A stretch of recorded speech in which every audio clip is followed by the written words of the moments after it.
pujianku, nagoranmu, nama kasih Yesus Tuhan haleluya.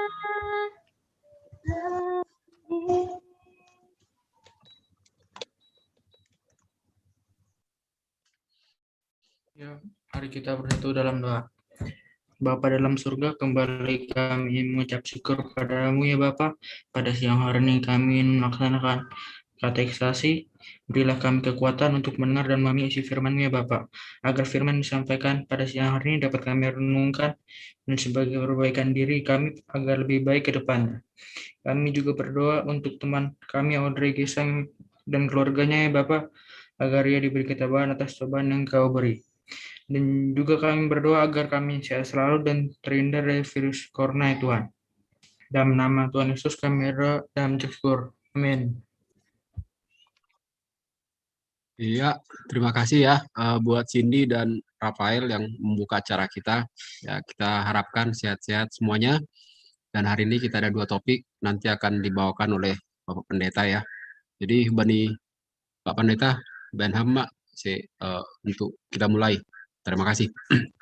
Ya, terima kasih Panggi. Shalom untuk anak-anak remaja.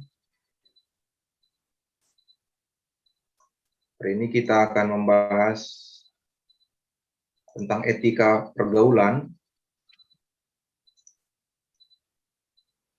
Sudah kelihatan ya di layar ya? Ya, baik. Kita akan membahasnya langsung karena saya menyatukan bahannya, etika pergaulan 1 dan etika pergaulan 2. Jadi dalam sesi ini saya akan bahas 2 bahan ini sekaligus, lalu nanti kita adakan tanya jawab seperti biasa. Baik, sebelumnya kita sama-sama dulu membahas tentang pengertian etika, supaya kita tahu kemudian apa yang dimaksud dengan etika pergaulan, gitu ya. Kata etika berasal dari kata Yunani, ethos, artinya kebiasaan, adat. Kata ethos lebih berarti kesusilaan, perasaan batin, atau kecenderungan hati dengan mana seseorang melakukan perbuatan. Jadi etika itu diarahkan kepada hal-hal yang bersifat kesusilaan ya, di mana perbuatan-perbuatan orang itu diarahkan kepada nilai-nilai kesusilaan, apakah kebiasaan, apakah adat. Sedangkan kalau di dalam bahasa Latin, istilah ethos dan ethikos itu disebut dengan kata mos dan moralitas. Nah, oleh karena itu kita sering mendengar etika sering dikaitkan dengan kata moral. Kalau kita mau mengartikan etika, dia cenderung dikaitkan dengan kata moral, gitu ya. Dalam bahasa Indonesia, kata etika berarti kesusilaan berasal dari kata sila. Ini bahasa Sanskerta, yang artinya norma, kaidah, peraturan hidup, atau perintah. Ini juga bisa berarti keadaan batin terhadap peraturan. Jadi hati kita bicara, batin kita bicara untuk mematuhi aturan, kira-kira begitu. Misalnya seseorang yang tahu untuk berbicara sopan itu karena tahu etika begitu. Etika untuk berperilaku, apakah berbicara yang lembut kepada orang tua atau mengucapkan kata terima kasih, kalau mau meminta sesuatu dimulai dengan kata tolong, begitu kan? Tolong ambilkan, tolong pinjam, atau hal-hal lain yang semuanya itu ada nilai-nilai kesopanannya gitu. Jadi nggak sembarangan begitu ya. Itu kalau kita artikan etika mungkin secara sederhana begitu ya. Misalnya kalau kita artikan apa sih maksudnya orang yang beretika itu? Dia ada jalurnya begitu, nggak sembarangan. Misalnya berbicara, misalnya bersikap, ada etika berpakaian, ada etika berbicara. Nah, di sini kita bicara etika pergaulan. Tentu kalau kita bicara etika pergaulan berarti ada sesuatu hal yang diatur tentang pergaulan. Jadi pergaulan itu kan hubungan antara kita dengan sesama. Kita mencari teman atau kita berteman dengan orang lain. Kita bersahabat, kita mengenal orang lain. Atau kita berhubungan sosial. Kita berdampingan hidup dengan tetangga. Jadi itu ada etika yang mengaturnya. Itulah yang disebut dengan etika pergaulan. Kenapa etika pergaulan ini penting? Ya karena mengatur kebaikan bersama tadi. Kalau orang sembarangan, kalau kita kaitkan dengan moral tadi ya, kalau orang nggak diatur sedemikian rupa, tidak ada norma-normanya, tidak ada peraturannya, maka orang bebas begitu kan. Misalnya kalau orang yang tidak beretika, dia akan sebebas-bebasnya untuk mengucapkan kata-kata kasar kepada orang lain, padahal itu tidak baik begitu. Apa yang kita dengar dari seseorang itu sangat menyakitkan hati kita. Nah, kalau ada etikanya itu bisa dicegah, kira-kira begitu ya. Nah, fungsinya kalau saya tadi bicara soal manfaat, ini banyak sebenarnya fungsi atau boleh kita bilang manfaatnya. Yang pertama, untuk mengetahui dan membandingkan mana perilaku yang baik, mana perilaku yang buruk. Kita ambil contoh etika pergaulan. Jadi dengan adanya etika pergaulan, ini anak-anak remaja ini tahu membedakan atau membandingkan mana pergaulan yang baik, mana pergaulan yang buruk, kira-kira begitu. Sehingga bisa memilih. Nah, kalau kita nggak belajar etika, kita nggak tahu mana ini ya pergaulan yang mendatangkan kebaikan, mana ya perilaku yang baik, yang disukai orang. Jadi kita dengan belajar etika, kita tahu dan membandingkan mana yang baik dan mana yang tidak baik. Lalu yang kedua, menjadikan umat Kristen hidup dalam kedamaian, sejahtera, dan harmonis dalam cinta kasih. Jadi kalau ada etika, maka terciptalah kedamaian. Kenapa tercipta kedamaian? Karena etika itu mengaturkan cara-cara yang bisa setidaknya membuat orang itu hidup dengan keteraturan begitu. Jadi kalau chaos dia ya, kalau kacau, jadi nggak ada kedamaian di situ. Tapi karena ada etika, orang Kristen pun bisa hidup damai. Contoh kita ambil kalau kita ke gereja misalnya, ada etika berpakaian. Ya nggak harus misalnya pakai ini harus begini ke gereja, tapi ada etikanya dan kita tahu begitu kan, bagaimana berpakaian ke gereja, bagaimana berpakaian ke pantai begitu kan, sehingga kita membuat kedamaian di gereja. Tapi kalau kita tidak beraturan, akhirnya chaos lah gereja itu kan, ibadah itu pun terganggu begitu karena ada orang yang tidak sesuai dengan etika tadi. Jadi nggak harmonis ya, hidup pun jadi kayak saling menuduh, saling menyalahkan karena etikanya nggak sesuai.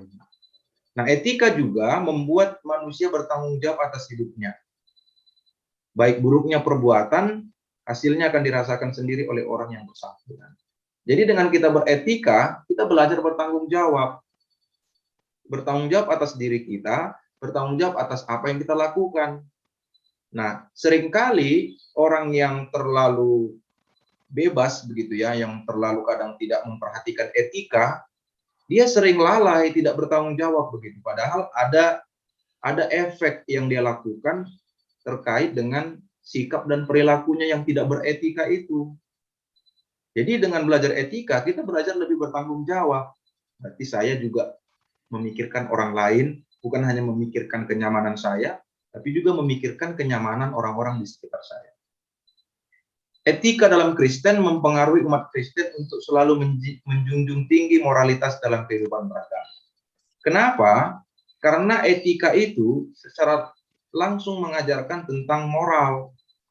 Apalagi dalam kehidupan beragama, kalau kita tahu etika, kita juga bisa menghargai kehidupan beragama dengan orang yang berbeda agama. Kalau kita tahu etikanya, misalnya kalau kalian tahu ada ibadah di komplek rumah kalian, ibadah dari tetangga atau ya keluarga yang berbeda agama, terus kalian naik sepeda motor, kalian geber-geber, terus knalpot racing lagi kan, nah itu nggak beretika.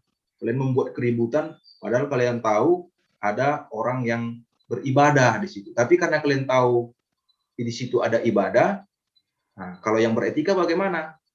Dimatikan sepeda motornya, atau ya kalian dorong sepeda motornya selama jauh dari tempat ibadah itu. Kalau memang tidak bisa suaranya dikecilkan.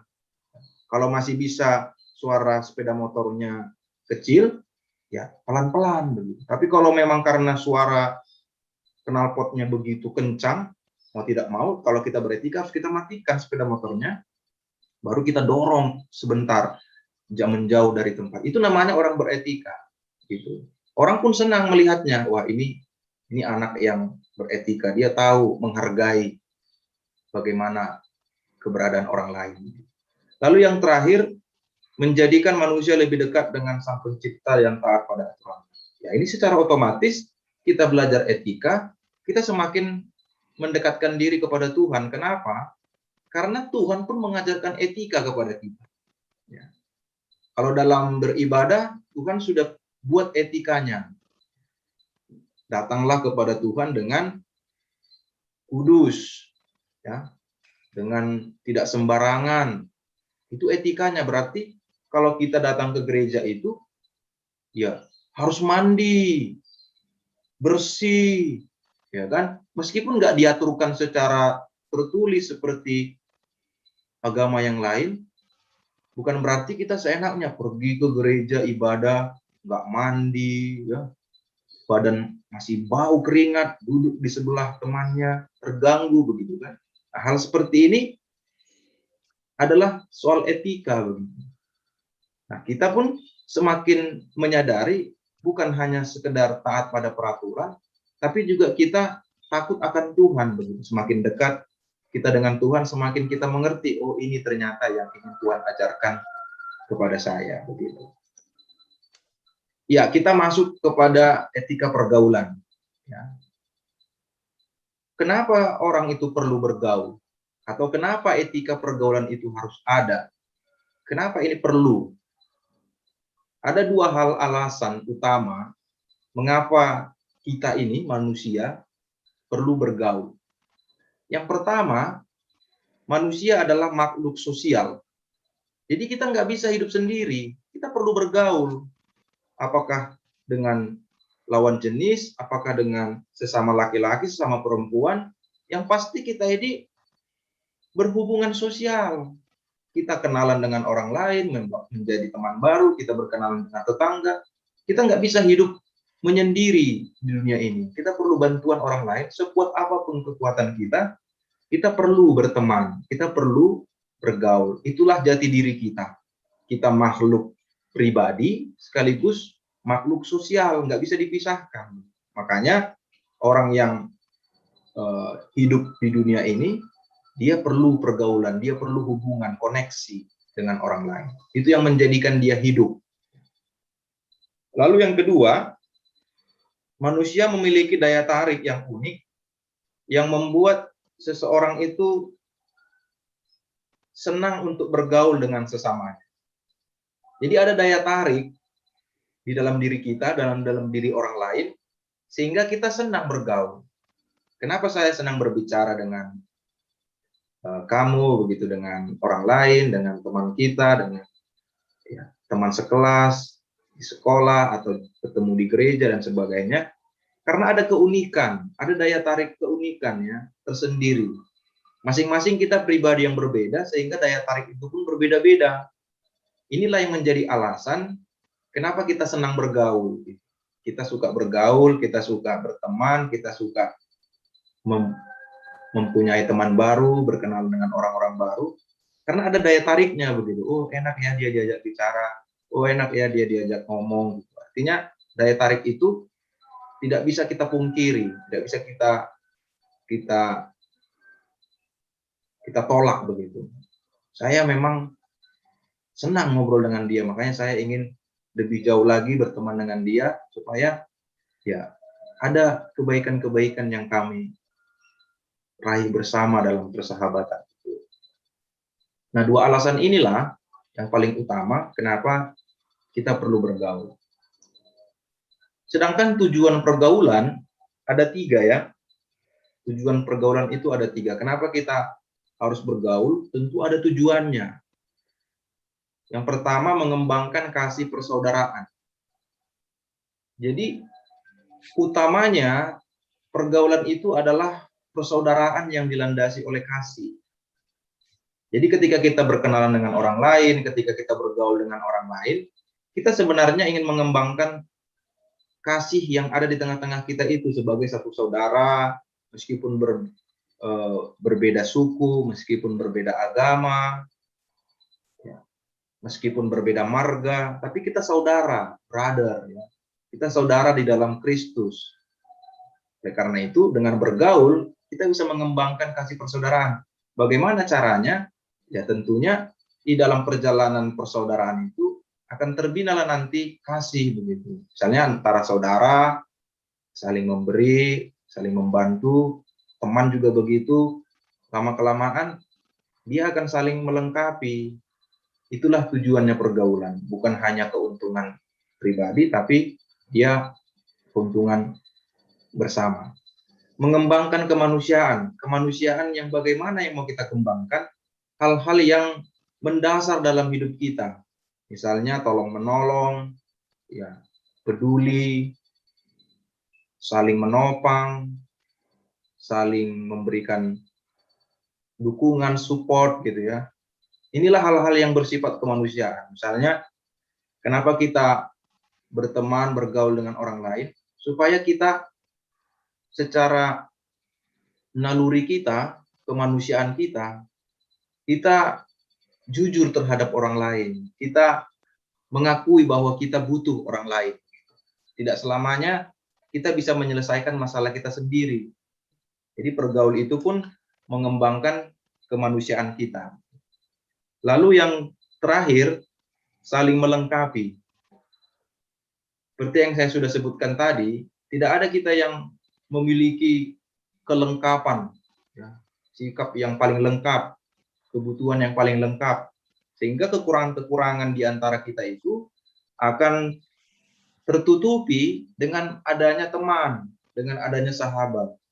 Jadi kelebihan-kelebihan yang kita miliki bisa menutupi persaudaraan, kebersamaan tadi, dan kekurangan-kekurangan yang kita miliki tadi ditutupi oleh teman-teman yang punya kelebihan lain begitu. Sehingga di dalam kehidupan bergaul itu tidak ada yang selalu di bawah, tidak ada yang selamanya di atas, dia populer gitu, ada yang tidak dianggap atau ada yang lebih menutup diri begitu. Karena kita harus meyakini bahwa kita punya karunia. Kita punya karunia, talenta yang diberikan Tuhan, sehingga talenta-talenta itu saling melengkapi di antara satu dengan yang lainnya. Hal-hal yang dapat merusak pergaulan. Jadi ini pentingnya kita belajar etika karena kita mengerti bahwa ada langkah antisipasi. Jadi bagaimana ya supaya pergaulan saya bagus begitu kan? Bagaimana supaya pertemanan saya ini langgeng, walaupun misalnya ada sedikit cekcok, ada sedikit yang kurang baik, tapi setidaknya saya punya dasar. Saya tahu bahwa ada beberapa hal yang dapat merusak pergaulan. Yang pertama, iri hati. Jadi iri hati ini kalau dia berkembang biak, kalau dia terus berkembang, dia bisa merusak pergaulan karena dia senang melihat orang lain susah, susah melihat orang lain senang. Jadi nggak sehat pergaulan itu. Atau juga dia suka cari-cari kesalahan gitu kan, karena dia iri gitu kan. Akhirnya nggak sehat pergaulan karena sekali kita ngomong dia langsung cari kesalahan gitu. Mungkin kita slip tongue gitu ya, kita salah ngomong sedikit, teman kita langsung, wah salah kau gitu kan. Dia lebih melihat kesalahannya daripada melihat tujuan kita ngomong itu untuk apa gitu. Tapi kalau teman yang baik, pergaulan yang baik itu tidak langsung cari-cari kesalahan atau menjelek-jelekkan orang, atau ya suka misalnya mendiskreditkan orang. Itu semua karena iri hati ya. Lalu yang kedua, mementingkan diri sendiri, egois. Jadi kalau dalam pergaulan, kalau hanya kita merasa ingin untung sendiri, teman kita yang lain sering rugi, itu bukan pergaulan yang sehat. Pergaulan itu bisa rusak. Tidak mungkin ada orang yang senang bergaul, tapi dia lalu mementingkan dirinya gitu. Harus dia tampil, temannya nggak dapat giliran. Harus dia temannya selalu nggak dapat jatah gitu. Berarti dia orang yang egois begitu. Lalu yang ketiga, fitnah. Nah, fitnah juga sering membuat pergaulan itu rusak ya. Karena ketika fitnah itu dilontarkan dan orang yang kita fitnah itu tahu, mulailah di situ sakit hati. Jadi fitnah itu adalah sesuatu yang belum tentu benar, sudah dibesar-besarkan atau sudah digembor-gemborkan. Apalagi kalau dia sifatnya gosip gitu kan. Dia sebenarnya bukan fakta begitu. Bahkan kalau fakta pun, kita nggak berhak untuk mengungkapkan keburukan atau kejelekan orang lain gitu. Apalagi kalau sifatnya fitnah, ini bisa membuat sesuatu yang berdampak buruk ya. Biasanya kalau fitnah ini dibisiki oleh setan katanya. Kenapa dibisiki oleh setan? Karena fitnah itu kan diproses di otak gitu kan. Ayo bilang aja dia begini supaya dia hancur karirnya, dia hancur harga dirinya gitu kan. Itu ada bisikan-bisikan. Nah, hati-hati kita dalam pergaulan itu, kita harus menguasai diri. Lalu ada amarah. Ya mungkin nggak ada kita yang nggak pernah marah. Tapi marah yang tidak terkontrol, marah yang meluap-luap, sampai mungkin kekerasan, ini bisa merusak pergaulan. Ah, dia orangnya kasar. Gitu kan. Bagaimana kita mau berteman dengan orang yang mungkin dia marah, oke, nggak apa-apa, tapi marahnya itu keterlaluan begitu. Dia nggak bisa menguasai amarah. Akhirnya orang-orang yang seringkali marah dengan berlebihan ini kan mengeluarkan kata-kata yang nggak pantas begitu. Akhirnya sakit hati temannya, udahlah aku nggak mau berteman lagi, kira-kira begitu. Lalu keangkuhan. Orang yang sombong itu jarang mendapat temannya. Kenapa? Kita sepakat, nggak ada yang suka orang sombong. Tapi kenapa kok kita seringkali kayak dirayu untuk sombong gitu loh, untuk pamer gitu kan, untuk show up gitu. Nah, kenapa kita itu kayak, itulah mungkin kelemahan kita ya. Kita itu ada juga jiwa keangkuhan kita kalau kita nggak hati-hati. Kita tahu sesuatu, kita pinter, teman kita kurang pinter gitu kan, terus kita bilang kamu sih bodoh gitu kan. Itu bahasa-bahasa yang angkuh itu. Karena sebenarnya kita bisa aja bilang sama teman kita, ayo kamu bisa, kamu nggak bodoh, kamu hanya belum berlatih aja. Daripada kita keluarkan kata-kata yang sombong, yang angkuh, pasti dia bilang, ah nggak enak berteman dengan dia, aku cari teman yang lain. Jadi orang sombong itu kayaknya nggak banyak teman ya, kecuali mungkin orang sombong bersatu ya. Misalnya kumpulan orang-orang sombong misalnya. Tapi jarang lah mungkin ya. Mudah-mudahan lah nggak ada perkumpulan orang sombong, karena itu benar-benar merusak pergaulan. Lalu yang terakhir, tidak bisa dipercaya. Jadi kalau teman kita mengingkari, mengkhianati, kita kan sulit ya menerima dia lagi gitu. Apalagi kalau dia sudah kita anggap orang yang paling bisa kita percayai, ya tahu-tahunya dia mengkhianati. Dan ini salah satu kunci ya. Bagaimana cara mendapatkan teman yang banyak, teman yang baik, teman yang sehat, pergaulan yang sehat, jadilah orang yang dipercaya. Kalau kamu dipercaya, kamu akan diandalkan. Tapi kalau sekali kamu mengkhianati, kamu pasti nggak akan dipercayai. Bahkan ketika kamu jujur, orang lain jadi ragu gitu. Ini jangan-jangan ini dia menipu kita. Nah, makanya dalam pergaulan itu prinsip dapat dipercaya itu harus ada gitu ya. Nah, inilah hal-hal yang dapat merusak pergaulan. Sedangkan hal-hal yang harus dibina supaya pergaulan kita itu sehat, ada 6 hal. Ini mungkin lawan dari yang tadi, sehingga inilah fokus kita ya. Kalau kita mau punya pergaulan yang baik, yang pertama kita harus jujur. Nggak usah mengada-ngada gitu.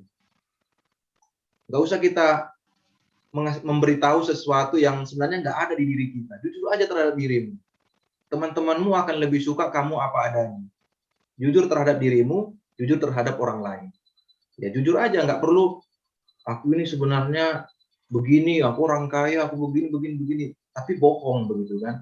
Lebih bagus, ya kalau nggak bisa, bilang nggak bisa. Katakan yang sejujurnya. Itu lebih baik dalam pergaulan. Jadi kita belajar menerima.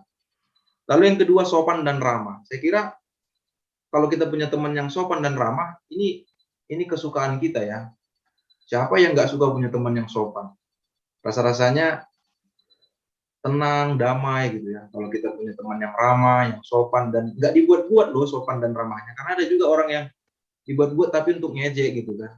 Kalau sopan dan ramah yang dimaksud di sini, sopan yang benar-benar dijiwai begitu. Ya memang dia memperlakukan temannya itu baik begitu. Dia nggak supaya dipuji, supaya dia dianggap orang yang ramah, enggak. Tapi dia memang ada jiwa. Kalau si Malumun bilang basar, ya, sisei, artinya kalau kita itu dengan teman itu kita memang peduli dengan dia. Itulah keramahannya orang Simalungun.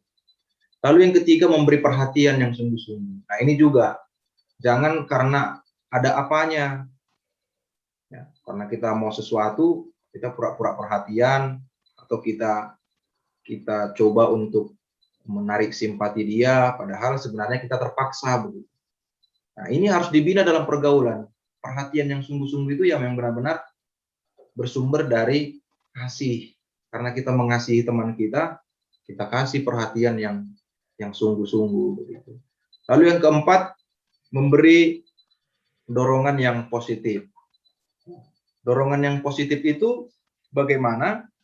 Dorongan yang positif adalah bagaimana kita mensupport teman daripada menjatuhkan, mendaunkan dia. Ini berguna sekali loh kalau kita dapat support dari teman kita, rasa-rasanya kita kayak dapat tenaga yang baru gitu. Tapi kalau teman kita langsung menjatuhkan kita, kok nggak bisa gitu kan. Ini dalam pergaulan nggak baik gitu. Justru yang harus kita bina itu adalah saling support gitu. Ayo kamu bisa. Aku yakin dengan kemampuanmu kamu bisa mengerjakan soal ini. Lalu yang kelima, setia. Kalau tadi mengkhianati, kalau ini justru kesetiaan itu adalah nilai yang sangat berharga dan dijunjung tinggi dalam pergaulan. Karena hanya orang-orang setialah yang teruji. Jadi kalau kita mau mengandalkan teman kita lihat dia setia enggak? Waktu kita susah, waktu kita senang, dia ada enggak? Kalau dia hanya ada waktu senang, dia enggak mau waktu susahnya kita dia ada, dia malah pergi, berarti dia bukan orang setia. Lalu yang terakhir, memperlakukan orang lain sebagai orang penting. Kenapa? Cara kita memperlakukan orang lain, secara tidak langsung itu membuat kita merasa dihargai. Kenapa ya? Aku kok dia perhatikan, kenapa ya? Kenapa? Aku orang penting kali ya. Tapi kalau kita langsung meminggirkan dia, nggak menganggap dia, kalau kita ngomong langsung di-cut, nggak usah ngomong, berarti kita nggak dianggap penting gitu. Nah, ini biasa terjadi di kalangan anak muda. Nah, lo nggak penting, lo diam aja gitu kan. Kalau yang temennya yang dia suka, dianggapnya lah, diperlakukanlah sebagai orang penting, orang populer gitu kan. Kalau dia punya sesuatu, oh kita menaruh respect kepada dia. Tapi kalau dia kita nggak penting, sana aja kamu gitu kan. Nah ini yang nggak boleh. Dalam pergaulan kita harus memperlakukan orang lain sebagai orang penting. Inilah prinsip pergaulan. Jadi dalam Alkitab prinsip pergaulan itu ada 3 ya. Yang pertama kemuliaan bagi Allah demi kebaikan sesama dan kebaikan bagi diri sendiri. Saya minta tolong kepada Hana untuk membacakan 1 Korintus 10 ayat 31. Sebentar ya Pak Pendeta. Ya.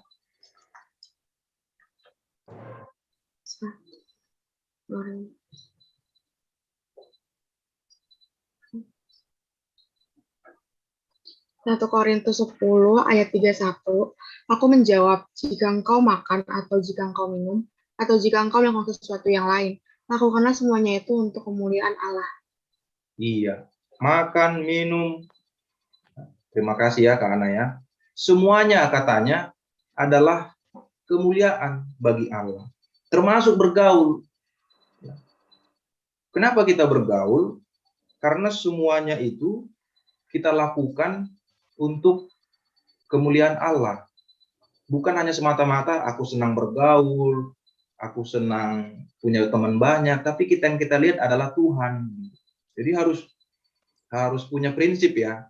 Kalau saya bergaul, ada Tuhan yang mengetahui pergaulan kami. Jadi hati-hati begitu. Kenapa? Karena kita nggak boleh lepas dari pengamatan Tuhan. Kita ini kalau bergaul, Tuhan itu lihat loh. Tuhan itu perhatikan. Oh, ternyata dia begini. Nah, kita punya prinsip. Prinsip kita apa? Saya bergaul, saya berteman, ini supaya Tuhan dimuliakan. Sehingga kalau orang lihat, misalnya, Hana berteman dengan Noel misalnya kan. Terus orang lihat, enak ya melihat pertemanannya. Wah, puji Tuhan lah. Berarti dimuliakan Tuhan dengan pertemanan kalian. Kenapa? Kalian saling bantu gitu. Ada sesuatu yang kurang, Hana memberi. Ada sesuatu yang kurang di Hana, Noel memberi. Saling melengkapi. Orang pun bilang, puji Tuhan lah. Pertemanannya baik gitu kan. Jadi orang memuji Tuhan dengan pertemanan kita, pergaulan kita. Itulah yang mau kita capai. Itu prinsip kita. Ini harus kita ingat ya. Kita bergaul, ini demi kemuliaan nama Tuhan. Lalu yang kedua, ini demi kebaikan bersama. Ya, saya minta tolong kepada Gracio, Abang Gracio, untuk membacakan 1 Korintus 10 ayat 24. Bentar, Pendeta. Jangan seorang pun, salah. Maaf, bentar.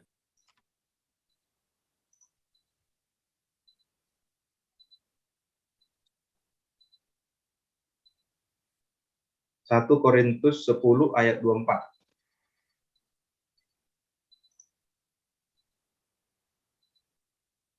Jangan seorang pun yang mencari keuntungannya sendiri, tetapi hendaklah tiap-tiap orang mencari keuntungan orang lain.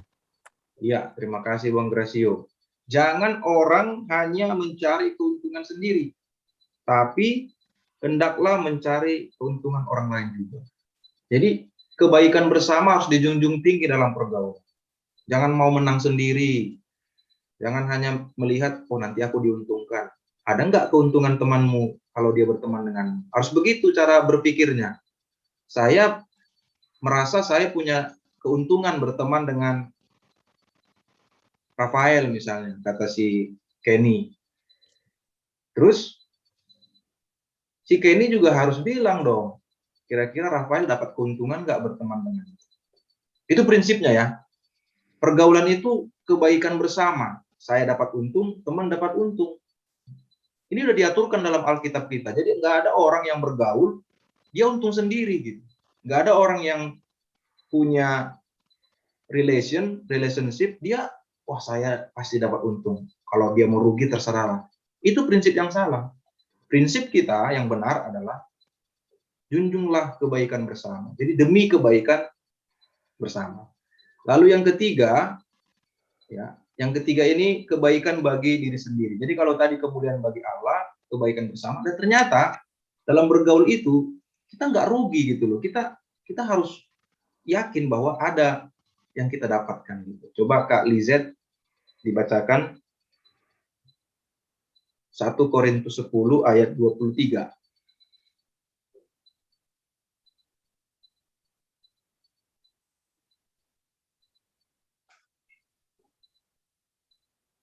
Belum dibuka Kak, masih unmute. Coba dibuka. Ya, maaf Pak Pendeta. 1 Korintus 10 ayat 23. Segala sesuatu diperbolehkan, benar, tetapi bukan segala sesuatu berguna. Segala sesuatu diperbolehkan, benar, tetapi bukan segala sesuatu membangun. Iya, terima kasih ya Kak Lizet ya. Jadi dalam pergaulan itu kita boleh berteman dengan siapapun karena itu baik begitu ya. Tapi ingat prinsipnya, berguna atau membangun enggak? Berguna dan membangun. Karena di dalam pertemanan itu otomatis ada kebaikan. Jadi nggak rugi sebenarnya kita asalkan kita sungguh-sungguh membina pergaulan itu. Jadi ingatlah 3 prinsip ini, kalau mau berteman dengan siapapun, bergaul dengan siapapun, ingatlah pertama Tuhan dimuliakan. Jadi kita nggak sembarangan, kita bertanya langsung, kira-kira Tuhan dimuliakan nggak dengan pertemanan saya ini? Atau malah saya itu membuat Tuhan marah gitu. Lalu yang kedua, ada nggak keuntungan yang didapat bersama-sama? Lalu yang ketiga, ini kebaikan bagi diri saya nggak? Jangan-jangan nggak membangun saya gitu kan? Jangan cuman punya banyak teman tapi lama-kelamaan jadi merusak karakter kita gitu. Memang kita boleh berteman dengan siapapun bebas, tapi pertanyaannya itu mendatangkan kebaikan nggak bagi diri kita?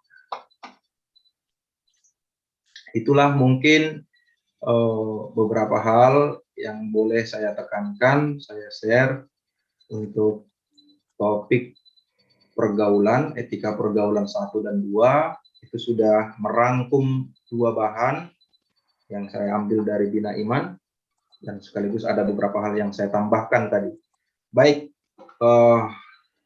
buat teman-teman remaja, bagi yang mau bertanya, inilah kesempatannya. Begitu saya serahkan kembali kepada Panggi Situajul. Iya, terima kasih. Ya, bagi adik-adik, kira-kira pemaparan Pak Pendeta, etika pergaulan, ada berapa poin tadi kalau saya catat ya. Apa itu definisi etika, moralitas, terus etika pergaulan itu seperti apa, lalu yang diperlukan juga hal-hal yang dapat merusak pergaulan, hal-hal yang perlu dibina dalam pergaulan, dan prinsip pergaulan. Nah, kira-kira dengan penjelasan Pak Pendeta, ada yang mau ditanyakan nggak dengan adik-adik? Silakan.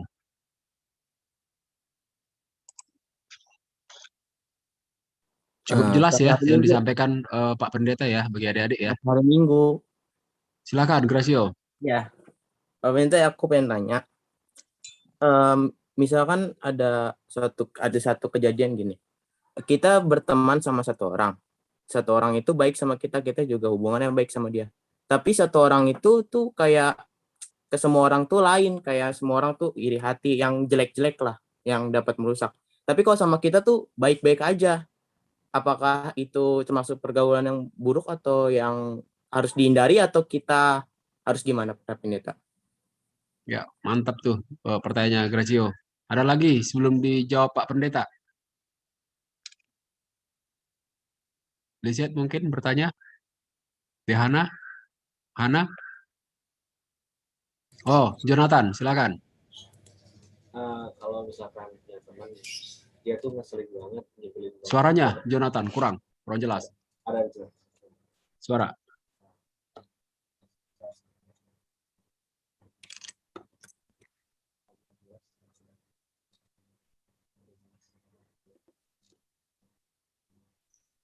Belum ada suaranya, Bang. Nggak ada suara hijau.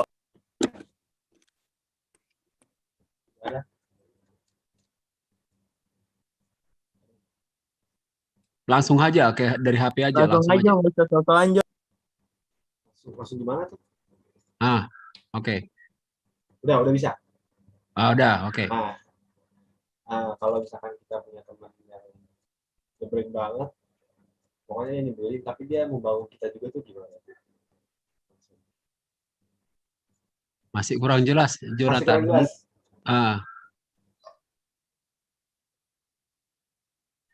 Ini sampai kudekatkan ke laptop nih, nah. Iya. Ayo Bang, semangat Bang, semangat. Kuatkan suaranya Bang.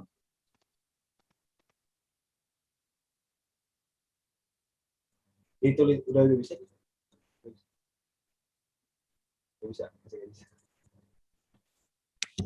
Atau di chat aja, Ya. Jonathan. Chat saja.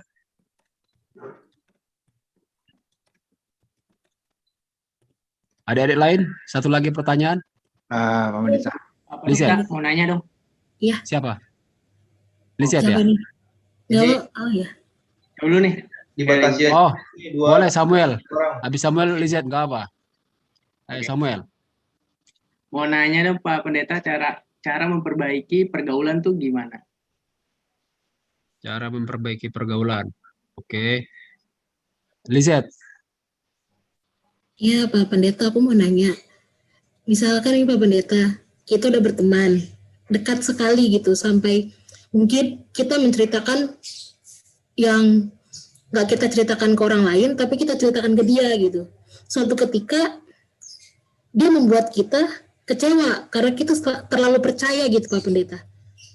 Sikap yang harus kita ambil gimana Pak Pendeta? Karena jujur, kalau kecewa pasti, nggak mau berteman pasti, marah pasti, cuman sikap baiknya gimana ya Pak Pendeta? Apakah kita menjauh? Apakah tetap berteman? Gitu Pak Pendeta. Makasih. Ya, buat pertanyaan Pak Pendeta. Silakan. Sangat menarik, Don. Ini udah kebanyakan Panggi, aku udah lupa ini pertanyaan nomor 2 tadi siapa tadi ya? Si Gracio. Siapa sih ini? Si Gracio yang pertama. Jonathan. Jonathan yang kedua. Sudah di chat tadi ya.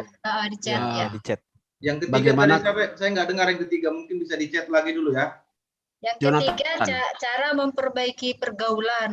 Oke, Bagaimana cara memperbaiki pergaulan? Itu Samuel tadi kalau nggak salah. Ya, betul. Sekali lagi Panggi terminnya 22 ya. Oh ya, ya, oke. Ini Iya. pertanyaannya Habis. ngeri kali semua ini. Ya, ya, ya. Yang pertama untuk Gracio ya. Tadi saya ada kalimat begini Bang Gracio. Hati-hati kepada teman yang membicarakan orang lain kepadamu karena suatu saat dia akan membicarakan tentang dirimu kepada orang lain. Itu mungkin jawabannya. Jadi nggak mungkin dia good samamu, sama orang lain dia nggak good gitu. Berarti dia sedang bermain di situ, dia sedang play something ya. Karena pergaulan yang sehat itu, dia akan memperlakukan orang lain siapapun itu sebaik mungkin, kecuali orang yang benar-benar menyakiti dia. Paling yang bisa kita lakukan itu adalah mengampuni. Tapi kalau untuk membalas, berbuat jahat kepada dia, itu bukan pergaulan yang sehat juga.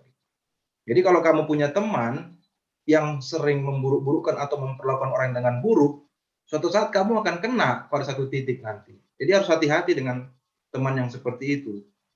Dia nggak mungkin, dia itu sedang melindungi atau sedang bertopengkan sesuatu dia itu. Saya nggak mau bilang apakah dia jahat, tapi hati-hati dengan orang seperti itu. Tidak mungkin orang yang suka membicarakan orang lain di depan kita, yang bukan teman kita, dia bisa terbebas dari menceritakan kita pada orang. Suatu saat misalnya kalian ada slash gitu ya. Kalian misalnya main futsal gitu, terus dia satu hal nggak suka dengan caramu main gitu misalnya kan, dia nggak puas gitu. Dia ceritain nanti, sebenarnya Gracio itu nggak tahu main itu. Dia pasti akan kayak gitu. Karena itulah karakter manusia. Makanya kita selalu berusaha untuk membina diri kita supaya bisa bergaul dengan baik. Tadi kan sudah saya sampaikan, jujur, terus mengembangkan diri, terus ada juga kita memperlakukan orang lain sebagai orang penting. Itu kita latih begitu. Jadi hati-hati saja ya dengan teman yang seperti itu, karena suatu saat pasti dia akan memperlakukanmu seperti dia memperlakukan orang lain itu. Lalu untuk Jonathan ini ada chat, bagaimana kalau kita punya teman yang menyebalkan namun dia membangun. Ini hebat ya. Mungkin menyebalkan yang gimana, tapi saya rasa ini mungkin bikin gemes kali ya. Iya, mungkin seperti itu. Ini sih namanya membangun, tapi kita itu merasa seperti kesel-kesel nikmat gitu ya. Saya rasa teman seperti ini mungkin kita jumpai karena keunikan. Jadi pada intinya begini Bang, kalau kamu bertemu dengan orang yang membangun, dia kan punya keunikan gitu. Bisa aja cara dia menasehati sebenarnya pedas tapi benar gitu. Bisa saja juga dengan kelucuannya dia sebenarnya menegur gitu. Jadi bagi orang lain mungkin itu nggak cocok gitu kan, nggak sesuai dengan kepribadian kita. Tapi bagi kita itu cocok gitu. Makanya di dalam lingkaran pergaulan itu kita bangun prinsip-prinsip tadi. Kebaikan untuk diri kita, kalau memang dia membangun, kita lihat dong, oh berarti ini kekurangan dia ya. Dia sering bikin kesel, sering bikin jengkel, sering menggemaskan gitulah dalam arti yang kamu maksud tadi. Tapi sebenarnya dia membangun begitu. Nah, itulah kekurangan temanmu. Makanya kembali lagi kepada poin tadi, mau nggak kita mengakui kekurangan teman? Nah, kalau kamu teman yang baik, kamu akan mengakui kekurangannya. Dengan pelan-pelan kamu akan nasihati dia, kalau sama aku, ini berhasil loh, ini efeknya bagus untukku. Tapi kalau untuk orang lain, kayaknya ini kurang bagus. Kenapa? Karena mungkin aku bisa ngerti, tapi teman-teman yang lain mungkin nggak ngerti caramu gitu. Kan nggak mungkin cuma aku doang temanmu bilang gitu sama temanmu. Mungkin aku seneng, aku merasa gemes gitu, merasa kayak ya menyebalkan, tapi aku rindu juga dengan caramu menegur aku. Tapi bagi orang lain, ini mungkin nggak cocok, malah mungkin orang lain langsung jengah gitu ya, apaan sih, nggak benar pun cara ngomongnya gitu kan. Jadi ini bisa berlaku dalam pergaulan, tapi kembali lagi apakah memang benar membangun ya, apakah benar kamu ada hal-hal baik yang kamu ambil dari dia, meskipun cara-caranya harus diasah lebih baik lagi. Itulah gunanya pergaulan. Maka kamu dapat keuntungan dari dia, kamu juga kasih keuntungan dengan dia dengan mengingatkan dia, kira-kira begitu. Yang ketiga tadi Nanggi siapa sih? Bang Samuel. Kira-kira apa tadi? Apa tadi pertanyaannya? Cara memperbaiki pergaulan. Cara memperbaiki pergaulan. Yang pertama adalah akui bahwa kita bukan manusia yang sempurna. Suatu saat Samuel pasti akan bentrok dengan teman baiknya. Akui itu. Karena best friend harus melalui suka duka bersama. Nggak boleh kita hanya bilang, yuk kita nongkrong sama-sama happy, terus kita menolak penderitaan di dalam pertemanan kita itu. Penderitaannya apa? Ya, mungkin ada sesuatu hal, karena kan kita manusia berbeda. Ketika kita misalnya saling mengetahui dan semakin mengetahui kepribadian orang lain, mungkin ada rasa yang tidak pas begitu. Tapi semakin kita membaur dengan dia, kita mengerti, oh latar belakang hidupnya begini, mengapa dia begini, mengapa dia begini. Itulah yang membuat pergaulan itu semakin lama semakin baik. Yang tadinya ada yang rusak, semakin lama semakin diperbaiki. Jadi yang pertama-tama, akuilah bahwa kita bukan manusia yang sempurna. Lalu yang kedua, jadilah pribadi yang mau menjadi lebih baik setiap harinya. Jadi bukan penuntutan kepada orang lain begitu. Tapi tuntut dulu dirimu, bisa enggak jadi lebih baik hari ini, untuk esok lebih baik, seterusnya lebih baik. Sehingga temanmu melihat perubahan. Sebenarnya dia ini orangnya baik begitu. Mungkin caranya yang salah, tapi dia mau berubah. Dan dia mau berjuang, dia mau berkorban. Berarti ada yang mau dia raih. Apa yang mau diraihnya? Yaitu pergaulan ini, pertemanan ini bisa langgeng gitu. Kalau kamu nggak mau langgeng pertemanan, kamu akan acuh gitu. Udahlah, buat apa aku memperbaiki diri?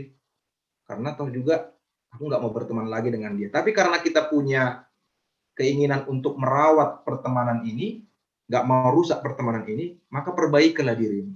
Istilahnya yang lebih keren, transformasi diri. mentransformasi diri. Jadi harus ya kayak transformer lah Bang. Dari mobil jadi robot gitu kan. Nanti jadi robot lagi. Artinya ada perubahan bentuk, perubahan karakter dalam dirimu. Dan orang lain pasti melihat itu. Lalu yang terakhir, dalam pertemanan itu kita harus mengutamakan kasih. Mengutamakan kasih.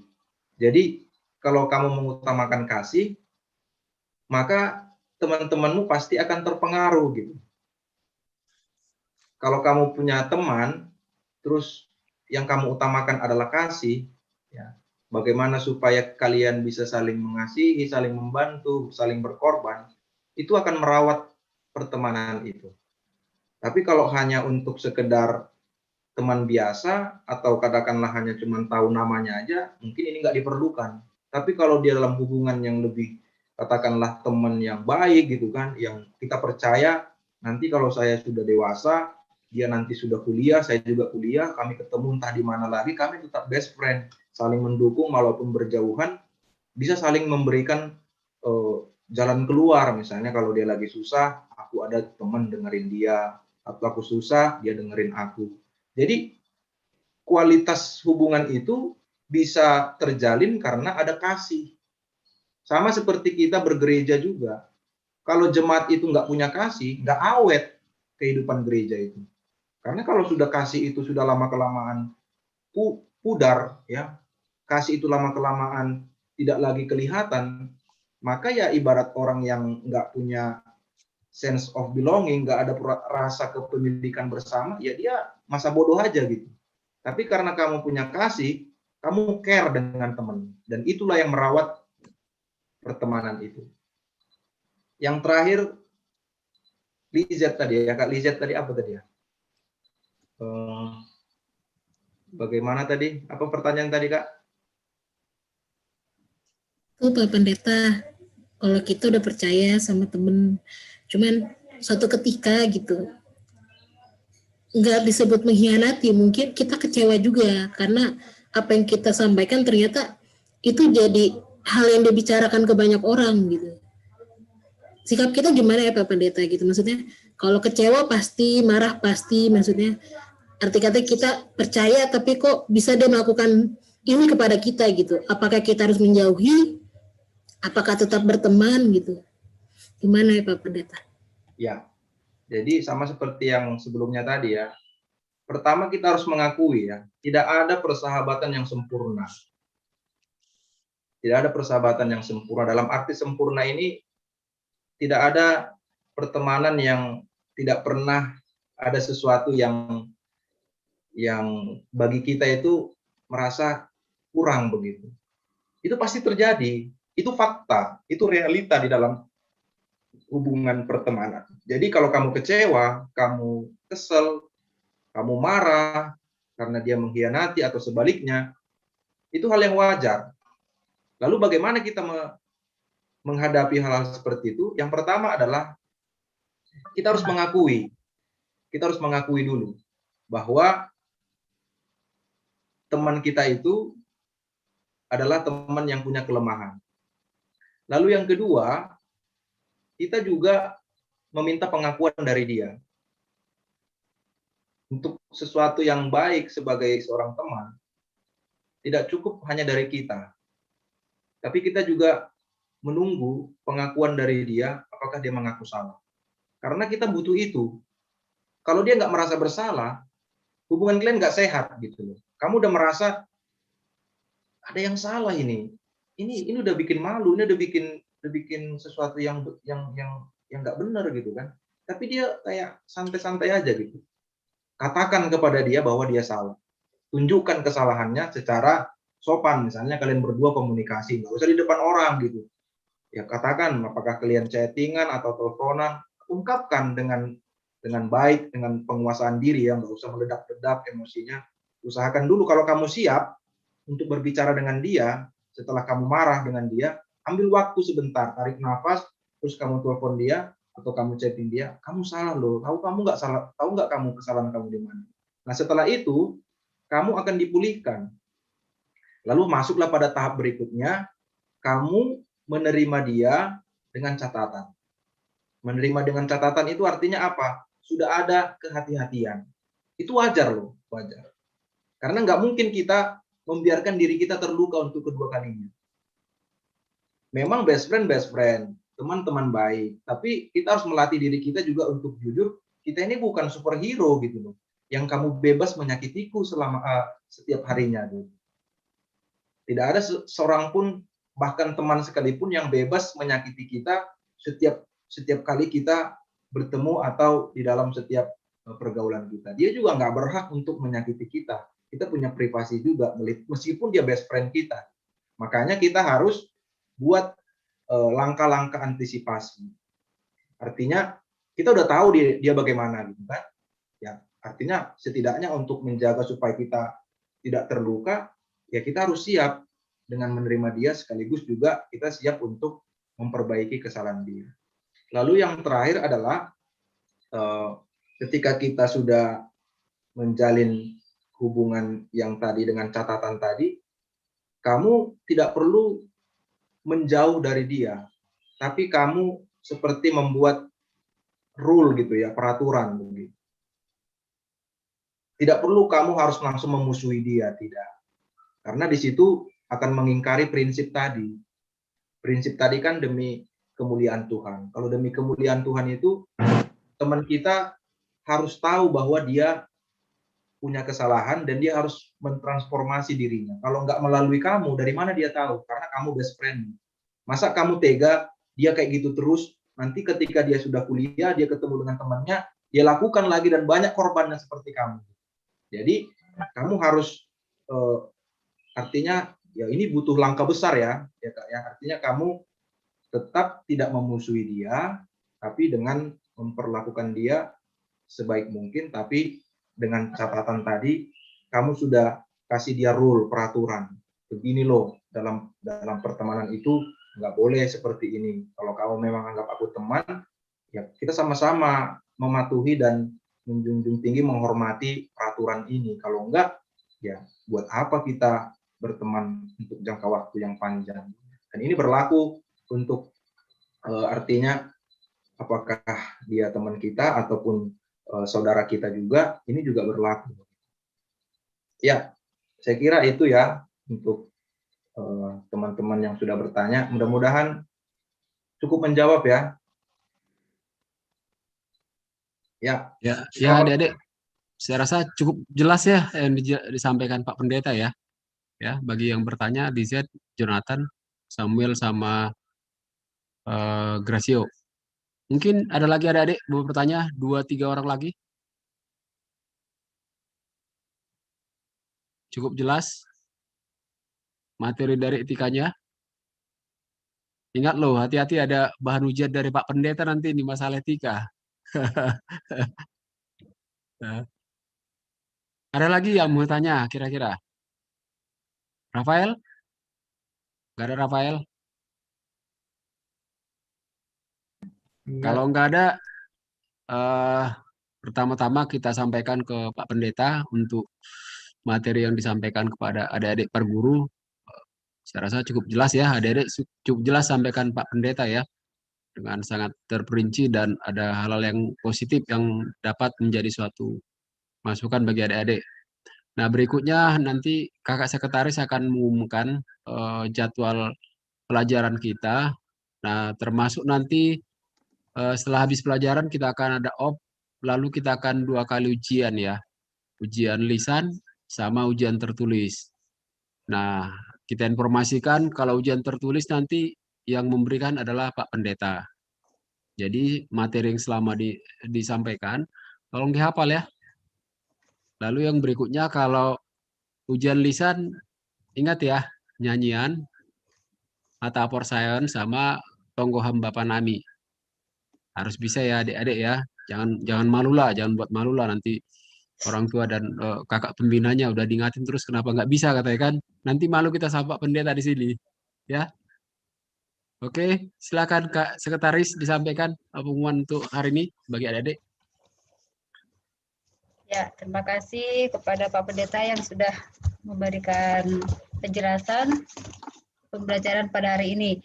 Nah, untuk minggu depan 1 Agustus, masuk ke topik yang ke-31 dan ke-32, etika pergaulan 3 dan perkawinan dan kesetiaan hidup bersama.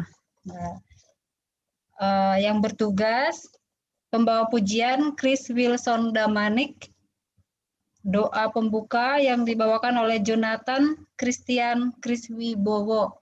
Ya, itu yang bertugas ya adik-adik ya. Oke, kalau nggak ada lagi, baik, alani doma salosi Pak Pendeta, bekama untuk penutup, sekaligus maholi tonggo hamba panami teneh.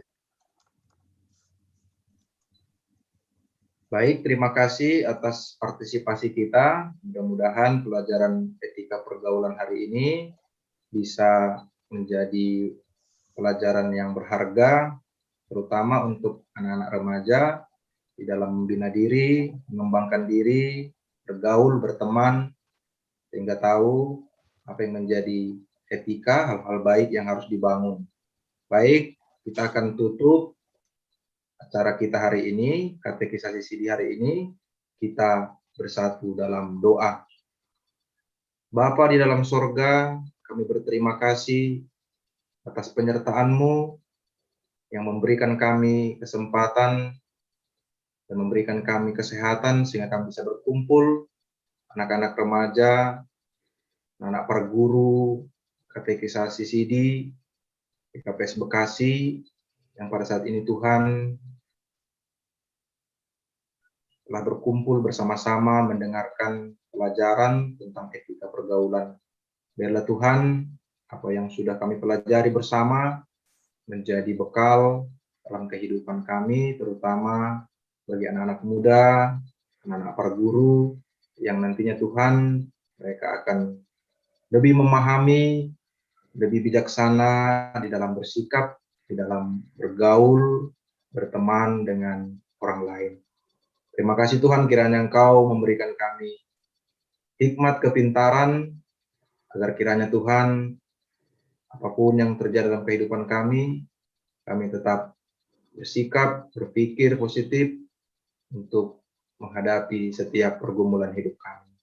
Terutama Tuhan ketika menghadapi pandemi COVID-19 ini, biarlah Tuhan kasih penyertaan-Mu, melindungi kami, dimanapun kami berada, biarlah Tuhan senantiasa melimpahi kami dengan kesehatan dan kekuatan. Terima kasih Tuhan, Kau juga yang memberkati koordinator, orang tua kami, Tua Jul Purba dan Inang Borumunte, yang terus-menerus setia mendampingi anak-anak para guru. Berikanlah mereka kesehatan, dan kedua orang tua kami ini Tuhan, berilah mereka kesabaran di dalam mendampingi anak-anak para guru. Senantiasa Engkau Tuhan memberkati rumah tangga mereka, sehingga mereka juga terberkati melalui pelayanan para guru Manasihon GKPS Bekasi. Terima kasih Tuhan untuk acara katekisasi CD di minggu yang akan datang. Tuhanlah yang memberikan kami kesehatan, sehingga dalam keadaan sehat kami bisa melaksanakannya kembali. Terpujilah Engkau Tuhan, dalam nama Yesus Kristus kami berdoa dan mengucap syukur. Amin. Marilah kita bersama-sama mengucapkan doa tonggo hamba panami. Hamba panami na inaguri atas, say napapasing magoranmu, say rohma harajonmu, say saut ma harusuni urmu, inaguri tongaon, songon na inaguri atas, dari hamba benami sedana buluan ari-ari, sesat hamba dosa nami songon panasap nami, panidosa yang songon namar dosa dupakan nami, ulang nami ubah memperlajuan, palua hamba hanami gumbani pangagu, ay hamdo si madahara jawon, pakun peguguhun, apa sangapun sadukan ni idukahni. Amin. Kasih karunia Tuhan Yesus Kristus dan kasih setia Allah Bapa serta persekutuan Roh Kudus menyertai kita sekarang sampai selama-lamanya. Amin. Amin. Jadi terima kasih Wani Pak Pendeta Teneh atas materi hari ini. Terima kasih untuk adik-adik hari ini yang hadir ya. Sehat-sehat selalu. Kita ketemu minggu depan dalam acara yang sama. Oke, salam sehat semuanya. Terima kasih.